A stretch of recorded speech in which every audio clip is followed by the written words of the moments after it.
Nsalmilkom, ġajna l-tqajna biex natu rendi kont ta' situazzjoni dwar il-Covid għaw Malta. Aħbar tajba hija li kellna 9 persuni oħra li issa ġew recovered, allura issa għandna total ta' 91 persuna li huma recovered, allura din hija aħbar tajba għaliex minn numru ta' każijiet li qed ikollna vera qegħdin jiżdiedu, però qed ikollna numru ta' każijiet oħra li dejjem huma qegħdin ifiqu minn din il-marda u allura n-numru ta' nies infettati dejjem qed jonqos. Il-biraħ kellna 1090 swabs li saru miċ-ċentri tagħna u anke mill-health centers u minn Mater Dei u anke mill-Isptar Ġenerali ta' Għawdex, allura hemmhekk aħna qegħdin naraw li n-numru ta' swabs dejjem qegħdin jiżdiedu u n-numru ta' pożittivi minn dawn is-swabs li għamilna l-biraħ kienu ta' 10. Bekk issa għandna 422 positive cases. U jekk ħanneħħu dawk li huma recovered u dawk it-tlieta li mietu, allura għandna 328 cases li bħalissa għadhom active cases bħala infettivi. Nibdew dawn l-10 każijiet li kellna li huma pożittivi. Għandna każ ieħor li huwa relatat ma' safar barra minn Malta li hija tfajla ta' 31 sena li ġiet lura mill-Ingilterra fil-12 ta' April, wieħed mir-repatriation flights li kellna, u din bdiet bis-sintomi ftit wara li waslet hawn Malta u kellha griżmeja juġawa u ġeħ ta' ras. Din mill-ewwel kienet qiegħda fil-kwarantina, allura hemmhekk għandna każ li huwa contained. Aħna qegħdin nagħmlu l-contact tracing fuq il-flight peress li din bdiet bis-sintomi ftit wara li waslet, allura seta' kien hemm espożizzjoni għal nies li kienu fuq l-istess titjira. Għandna raġel li huwa nazzjonalità mill-Kolombja ta' 36 sena li huwa residenti hawn Malta u dan beda bis-sintomi ta' deni u sola fl-14 ta' April. Ma kienx qed jaħdem, l-aħħar li ħadem kien xi xahar ilu, allura ma kienx hemm espożizzjoni għal fuq il-post tax-xogħol u l-kuntatti tad-dar kienu 2 min nies. Għandna raġel ta' nazzjonalità Ingliża ta' 35 sena li jgħix hawn Malta u fl-10 ta' April kellu s-sintomi ta' sola u griżmeħ juġawh u din li hemm tajjeb ukoll li dan il-persuna kien qed jaħdem, però kien qed jaħdem bit-teleworking. Allura ma kienx hemm espożizzjoni u qegħdin nagħmlu contact tracing tal-familja tiegħu ta' 4 min nies. Għandna raġel li huwa minn Nepal ta' 29 sena li huwa residenti hawn Malta u dan kien kuntatt ta' każ ieħor li kellna li aħna notifikajnikom bih fit-13 ta' April u propju konna sibna każ ieħor minn hemmhekk, allura propju dal-cluster huwa ta' 3 persuni fejn kien hemm kuntatt kemm fuq il-post tax-xogħol u anke ta' persuni li kienu jgħixu flimkien. U allura dan huwa cluster ta' 3 u hemmhekk aħna qegħdin inkomplu bil-ukoll follow-up tal-cases tan nies oħrajn li kienu bħala kuntatti ħanaraw jekk kienx hemm nies oħrajn iktar li setgħu jiżviluppaw is-sintomi. Għandna raġel Malti ta' 61 sena li fis-7 ta' April beda bi griżmeħ juġawh imma kien is-sintomi jiġu u jmorru u mbagħad avviċinana l-bira ħamilnielu t-test u hemmhekk ħareġ li huwa pożittiv. Ma kienx qed jaħdem dan persuna qed nagħmlu follow-up tal-familja tiegħu. Raġel Malti ta' 24 sena li beda bis-sintomi buġeħ ta' ras fit-13 ta' April u dal-persuna ma kienx kien ftit ix-xogħol u allura ma kienx dam ħafna u anqas kellu espożizzjoni għal ħafna nies u allura l-contact tracing huwa ftit nies. U l-familja tiegħu 2 persuni li qegħdin nifollowjawha.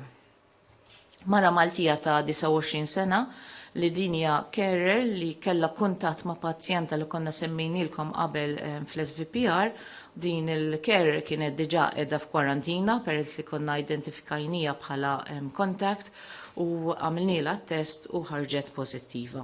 Bekk allura aħna issa kellna żewġ staff mill-istess post li kellhom espożizzjoni u ħarġu pożittivi u li hemm vantaġġ li dawn konna diġà poġġejnihom f'kwarantina.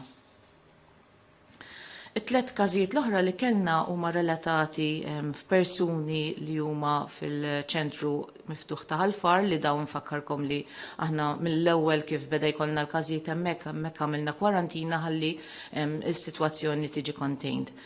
Min l-bira ħamilna 20 test ieħor fuq dawn il-persuni u ħarġu 3 oħra li huma pożittivi. U ma kollha ntertaw nies li kienu ġew mis-Sudan u kollha rġiel, wieħed ta' 30 sena, wieħed ta' 24 sena u ieħor ta' 26 sena. Bekk allura hemmhekk aħna sa issa kellna 34 każ li huwa pożittiv. U tajjeb ngħidu li allura hemmhekk il-kwarantina wkoll bħalma tħabbar ħajkollha tiġi estiża għaliex hemmhekk aħna sibna li hemm sors ta' infezzjoni li baqa' għaddejja xi ħaġa li konna qed nistennew għalhekk propju aħna li konna qegħdin nagħmlu iktar testijiet ta' kuljum f'dawn il-persuni ħalli jekk nistgħu jkun nikkontenjaw is-sitwazzjoni. Importanti naraw is-sitwazzjoni li qegħdin fiha hija li aħna qed ikollna numru ta' każijiet ta' kuljum. In-numru ta' każijiet forsi jidhru li huma pjuttost żgħar li huwa xi ħaġa li hija tajba, però rridu niftakru wkoll li dawn in-numri li qegħdin naraw huma kollu sforz tal-ħidma li qiegħda ssir minħabba ċertu restrizzjonijiet li qed ikollna minħabba li aħna qed nesiġu li jkun hemm is-social distancing. Din hija importanti ħafna li aħna nżommu din is-sitwazzjoni ħalli nżommu n-numri żgħar kemm jista' jkun ħalli jekk aħna dejjem innaqsu n-numru ta' nies li qegħdin hemm barra li jkun jistgħu jferxu dan il-virus. In-numri li għandna huma n-numri ta' każijiet li qegħdin joħorġu li huma pożittivi.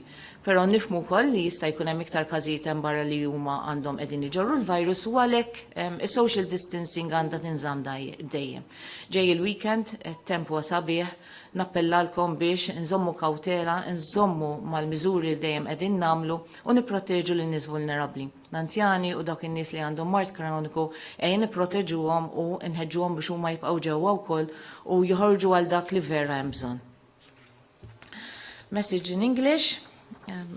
We have good news that we have another 9 cases who have actually recovered and have had their tests, which is negative after 14 days from the first positive case.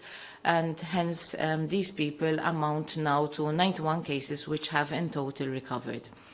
We have over 1,000 swabs done yesterday, and from these we have 10 cases which have resulted positive, hence our total figures is 422. As you see, the figures may sound that they are quite small. However, it's important that we continue to heed to the measures of social distancing and that people continue to contain the situation by means of not going out unless it's really necessary.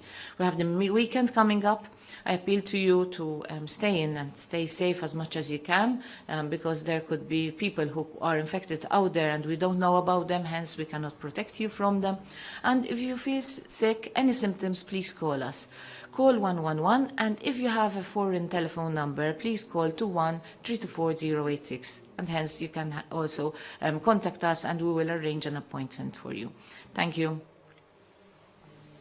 Daw mill-ġurnalisti, Karl mill-Malta Independent. Karl? Mela, l-ewwel mistoqsija li għandi fil-ġimgħat li għaddew il-Ministru tas-Saħħa Chris Fearn qal li ċertu miżuri hemm ċans jiġu rilassati.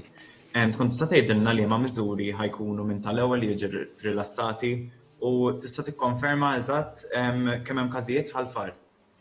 Mela.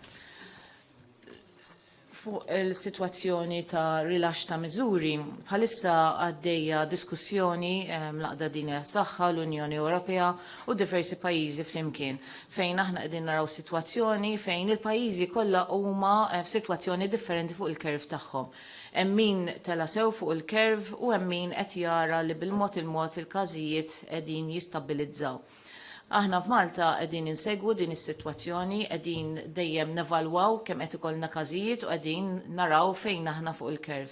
L-iktar ħaġa importanti hija li aħna nkollna l-pjan li huwa lest ħalli kif aħna naraw fejn qiegħda s-sitwazzjoni u naraw li jkun hemm l-iskop li inti tista' mbagħad tibda bil-mod il-mod tintroduċi ċertu rilaxx minn ċertu miżuri li jkunu saru, irrid ikunu żgur li dawk il-miżuri li nibdew nirrilaxxaw ikunu miżuri li tkunu qegħdin segwuti tajjeb ħafna. Għaliex, jekk aħna nibdew nirrilaxxaw is-sitwazzjoni, nibdew naraw b'xi mod li jibdew jiżdiedu l-każijiet, hemmhekk inkun rridu mmorru lura. Allura dan qegħdin nagħmluh bil-għaqal ħafna ħalli aħna nkun nistgħu ndaħlu ir-rilaxx ta' ċertu miżuri li hemm bżonn meta jkun vera fil-waqt tagħhom ħalli dejjem nipproteġu lill-pubbliku u ma nkunux qegħdin nerġgħu lura minn dik il-ħidma kollha li għamilna. Tajem nejdu kif semmejt, il-total ta' numru ta' każijiet li aħna ħarġu pożittivi mill-ċentru ta' ħalfar fejn hemm il-kwarantina huwa ta' 34 sa' issa. Simon, Net News. Bonġu, prof, u bonġu l-min qed segwina, 3 mistoqsijiet jekk ma jimpurtax minn naħa tiegħi. L-ewwel rapporti li qegħdin jaslulna ta' dewmien biex joħroġ ir-riżultat tal-swab test. Min anke għalina saħansitra sa 3 ijiem u għadu ma rċevix riżultat dwar tal-swab test. Każ ieħor xi ħaġa oħra permettili dwar l-awm nafu li issa jibda l-istaġun tas-sajf, tas-sħala, u xi ħadd staqsina jekk hemm xlok li wieħed jista' jmur jom iżda f'post f'bajja li mhijiex daqshekk crowded, li ma tkunx daqshekk iffullata. Jiġifieri mhux qed ngħidu bajjiet popolari bħal Maladira, però bajjiet aktar li huma anqas iffullati jew almenu x'tip ta' regoli, miżuri qegħdin taraw f'dan is-sens u jekk ma jimpurtax aġġornament minn naħa tiegħek dwar il-persuni sissa li hemm fl-ITU. Fuq il-riżultati tal-swaps bħalma dejjem semmejna, aħna qegħdin dejjem nżidu n-numru ta' runs li qegħdin nagħmlu fil-laboratorju, ġifier bħalissa zidna ħafna iktar, il-testijiet isiru fis-6 ta' filgħodu jinħadmu fil-laboratorju, għandek fid-9 ta' filgħodu, għandek fis-6 ta' wara nofsinhar, fil-5 ta' wara nofsinhar, fid-9 ta' flaxija u anke fejn hemm bżonn qed nagħmlu oħra f'nofsi lejl bħalma qegħdin taraw, ġifieri għandna kemm l-istaff tal-swabbing center li għaddejjin il-ħin kollu jagħmlu t-testijiet. Kif ukoll għandna l-istaff kollu ta' laboratorju ta' Mater Dei li għaddejjin 24 hours non-stop ukoll qegħdin jaħdmu fuq dis sitwazzjoni biex propju aħna nkun nistgħu nresqu t-testijiet lejn il-persuni. Dak huwa lan tagħna li aħna nagħmlu iktar testijiet u anke nkun nistgħu naqbdu nies immedjati. Trid tifhem ukoll li s-sitwazzjoni li kif joħorġu riżultati, ħafna minnhom joħorġu ħafna riżultati bil-lejl allura aħna nkun qegħdin nikkomunikaw ir-riżultati mill-eqreb li nistgħu.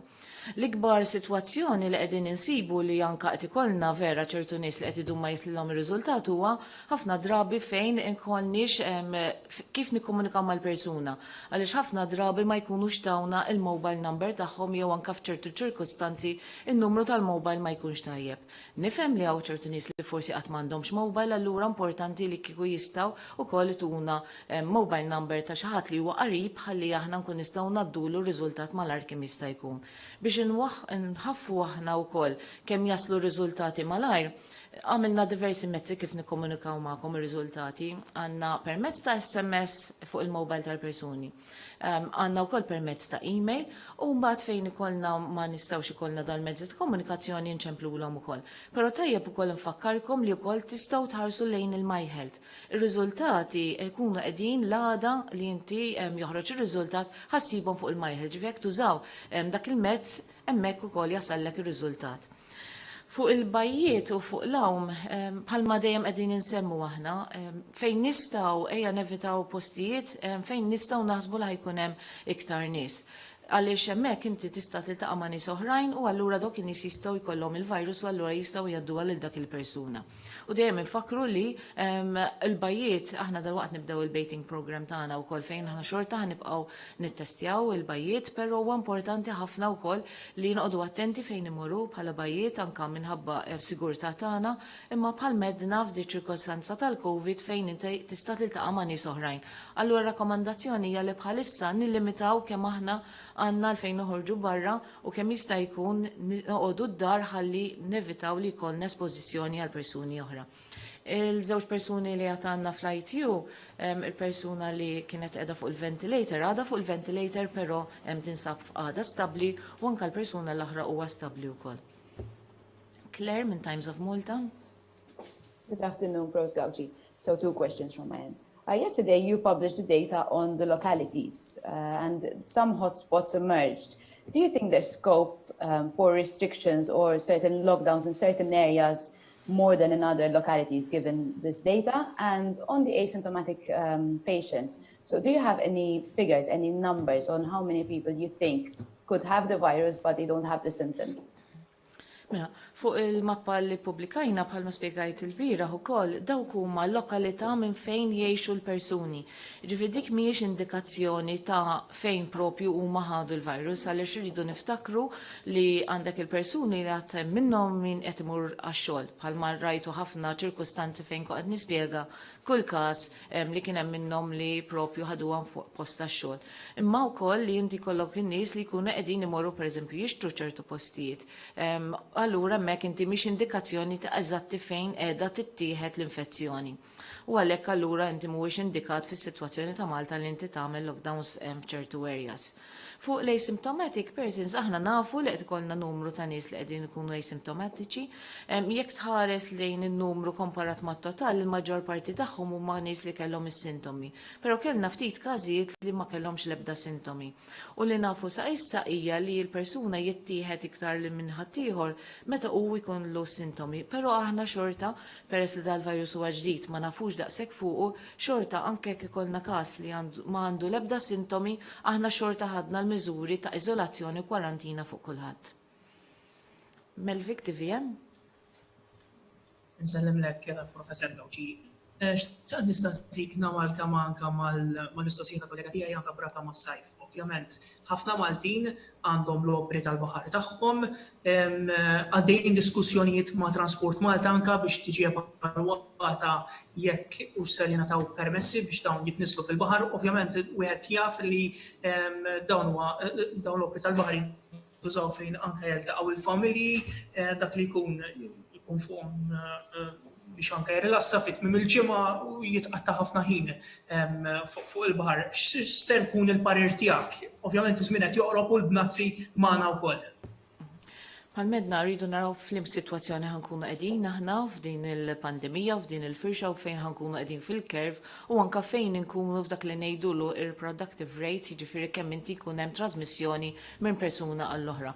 U inti abbażi ta' dan nkun nistgħu naraw aħna x'miżuri ħankunu qegħdin nieħdu iktar milli qed nagħmlu jew nkella nkunu qegħdin nirrilaxxaw. Importanti li aħna bħalissa qegħdin f'sitwazzjoni fejn il-messaġġ tagħna huwa li aħjar noqogħdu ġewwa li xemm barra nafu li qed ikun hemm numru ta' każijiet li qegħdin jinfirxu minn persuna għall-oħra. Allura inti l-persuna jrid tkun qiegħed iżomm kuntatt kemm jista' jkun ma' dawk in-nies li huma tal-household tiegħu biss. Julian Lavin Malta. Good afternoon, Professor Gawci. So I have two questions. What is the exact number of false negatives there have been so far in COVID-19 tests?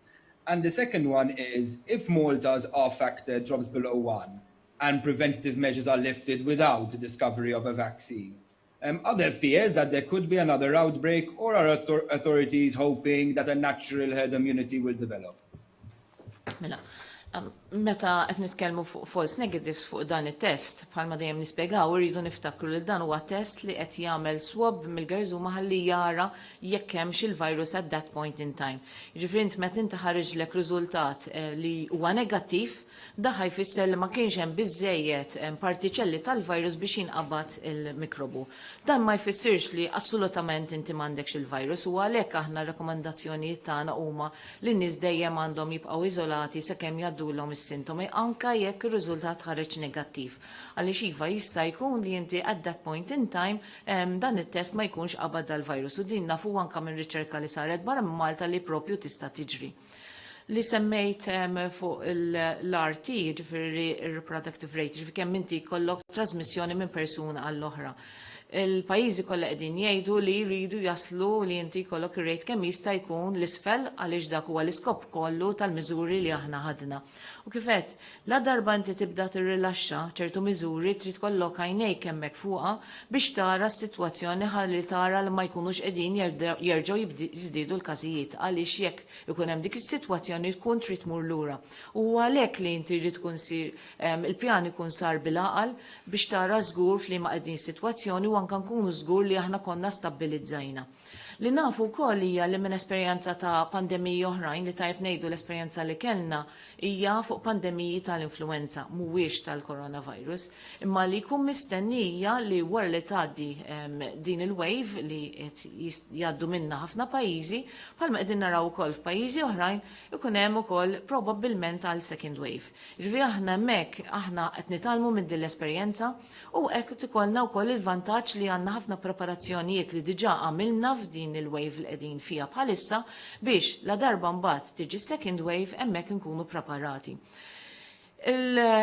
Ikun l-exit ta' dan kollu jkun meta aħna jkollna vaccine li tkun vaccine li taħdem u jkollna l-popolazzjoni kollha li tkun imlaqma u l-popolazzjoni kollha li tkun waslet biex tibni l-immunità. Ġifieri huwa ċans li għandna li hemmhekk noħorġu minn din kompletament. Sa dak iż-żmien aħna rridu nieħdu l-miżuri kollha meħtieġa ta' social distancing u nkunu kawteli fil-miżuri kollha li nieħdu. Trisha, One News.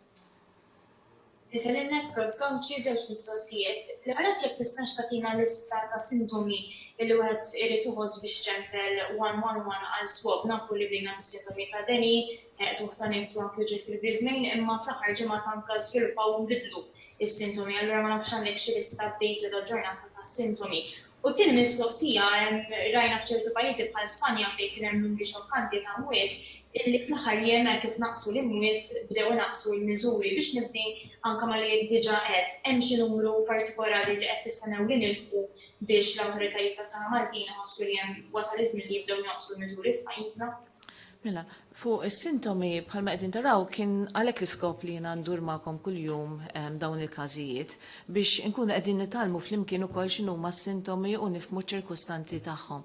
L-ewwel sintomi li konna qegħdin naraw anke kif l-Aqda Dinja tas-Saħħa u l-ECDC kien qed tħares bħala case definition kienu li jkollok sola, deni u qtuħ ta' nifs. Però mbagħad bdejna naraw li kien hemm sintomi oħrajn li kienu relevanti wkoll li huma sintomi respiratorji bħal pereżempju l-Grismejn jiġaw u anke uġieħ ta' rasijiet. Barra minn hekk ukoll però bdejna naraw sintomi li huma relatati ma' sistema gastrointestinali. U aħna sirna nafu wkoll li inti jkollok gastrointestinal excretion, jiġifieri anke fl-purgar ikun hemm excretion ta' dawn il-viruses. U ħafna mis-sintomi wkoll li kienu qed ikunu relatati kienu li jkun hemm diarreja u nkella remettar. Allura da s-sintomi kollha jekk għandkom wieħed jew iktar minn dawn is-sintomi ċemplulna fuq il-111 ħalli aħna nkun nistgħu ntukom appuntament u tistgħu tiġu tagħmlu swab. Tikollna ħafna testijiet li qegħdin isiru, il-maġġor parti tagħhom vera qegħdin joħorġu negattivi, però dak huwa li rridu nagħmlu aħna biex naqbdu iktar każijiet u nikkontenjaw din is-sitwazzjoni. Fuq li rajna sitwazzjoni ta' ċertu pajjiżi li bdew inaqsu il-miżuri li tieħdu, wieħed mill-affarijiet li rridu nsegwu huma l-RT li huwa kemm qed jittieħed minn persuna għall-oħra u dak ikun qed jigwidana. Però assoċjat miegħu wkoll hija s-sistema tas-saħħa tagħna kemm tiflaħ għal li kollha kapaċità li tiddilja mal-cases li aħna bħalma rajna preparati sew ukoll, imma anke min-naħa ta' saħħa pubblika li nibqgħu għaddejjin ukoll bl-isolation tal-cases identifikaw min kienu l-contacts li dak huwa punt li huwa importanti ħafna li anka meta tibda tnaqqas il-miżuri dawn jridu jkunu b'saħħithom ħafna u jridu jibqgħu hemmhekk għaliex huwa importanti ħafna li għajnejna nżommu għajnejna fuqhom. Però għalissa bħal dan iż-żmien li qegħdin fih bħalissa għadu maħniex ħanibdew nirrelaxxaw bħalissa ħanibqgħu insegwu s-sitwazzjoni. Claudio l-Orizzont. Hi, Prof. Gawci. Irċevejna xi mistoqsijiet mill-qarrejja tagħna dwar jekk it-tilqima tal-influenza li tingħata kull sena xi mod tilqax għal dan il-virus. X'huma l-kummenti tiegħek dwar dan? Grazzi. Iva, dan niftakru li huwa virus ieħor li mhuwiex relatat ma' l-influenza, dak huwa virus ieħor, però ma hemm l-ebda informazzjoni li tista' tindika li jista' jkollok protection għalihom għaliex huma viruses kompletament differenti, però li jasal il-waqt u nibdew nagħtu il-vaccine tal-influenza jiġifieri dak ikun Ottubru, Novembru, huwa importanti ħafna li nieħduha, speċjalment dawk in-nies li huma vulnerabbli, li huma anzjani u għandhom mart kroniku, bħalma taraw il-mart kroniku li jpoġġuk vulnerabilità huma simili ħafna, u allura aħna ma nistgħux naffordjaw li la tibda l-istaġun tal-influenza terġa' li jkollna l-influenza li tkun qiegħda wkoll tiċċirkola mal-popolazzjoni tagħna bħalma jkun qed jiċċirkola dan il-virus tal-korona għaliex inti ħajkollok żewġ mikrobi li huma vera perikolużi. Charmaine, Newsbook? Il-wara nofsinhar tajjeb, Professur Gawci, mistoqsija waħda dwar l-immigranti li ddaħlu Malta dan l-aħħar u li ħadd minnhom ma kellu l-coronavirus. Fejn tpoġġew biex ikun assigurat li ma jieħdux il-virus lokalment? Iva, di mistoqsija importanti ħafna għaliex aħna kif waslu l-immigranti minn barra mill-ewwel għamilnilhom symptom screening, ġifier ħanaraw jekk kellhom xi sintomi, għamilnilhom test ukoll tad-deni u qegħdin nkomplu nsegmuhom anke bl-għajnuna tar-Red Cross u għamilnilhom ukoll swab test ħalli naraw jekk għandhomx il-virus at that point u kollha ħarġu negattivi. Dan poġġejnihom f'karantina għal żewġ raġuni kemm biex nipproteġu lilhom stess li ma jitħaltux ma' nies oħrajn li jistgħu jkollhom il-virus imma wkoll għaliex aħna nafu li ċertu nies bħall-immigranti li jkunu ġew minn area oħrajn fejn hemm riskju ta' mart ieħor, aħna nkunu qegħdin inkomplu nsegwuhom. Ġibek aħna nkun nistgħu nikkontenjaw is-sitwazzjoni kemm ta' immigranti ġodda li kienu ġew kif ukoll is-sitwazzjoni li għandna f'ċentri oħrajn fejn inti għandek riskju ta' tifrix minn persuna l-oħra hemmhekk tikkontenja kemm tista'. Bek dawn kienu ir-rendikont li aħna tajna tal-każijiet li kellna llum, tajb infakru li kellna 10 każijiet li huma pożittivi oħra ġodda, però kellna 9 każijiet li issa ġew recovered. Bekk aħna qegħdin f'sitwazzjoni fejn aħna qegħdin naraw in-numru ta' każijiet li qegħdin jibqgħu żgħar, però dan huwa importanti ħafna li wassal il-messaġġ li aħna għandna bħalissa nkomplu nsegwu ir-regoli. Sakemm aħna ma ngħidulkomx mod ieħor, importanti tibqgħu taraw li intom iżommu ruħkom protetti, nibqgħu ftit ieħor id-dar jasal iż-żmien li nkun nistgħu noħorġu ħalli aħna nkun nistgħu nipproteġu lil nfusna u l-aħħar messaġġ dejjem ipproteġu lil nies li huma vulnerabbli, ħudu ħsiebhom, però toqgħodux qrib tagħhom. Grazzi.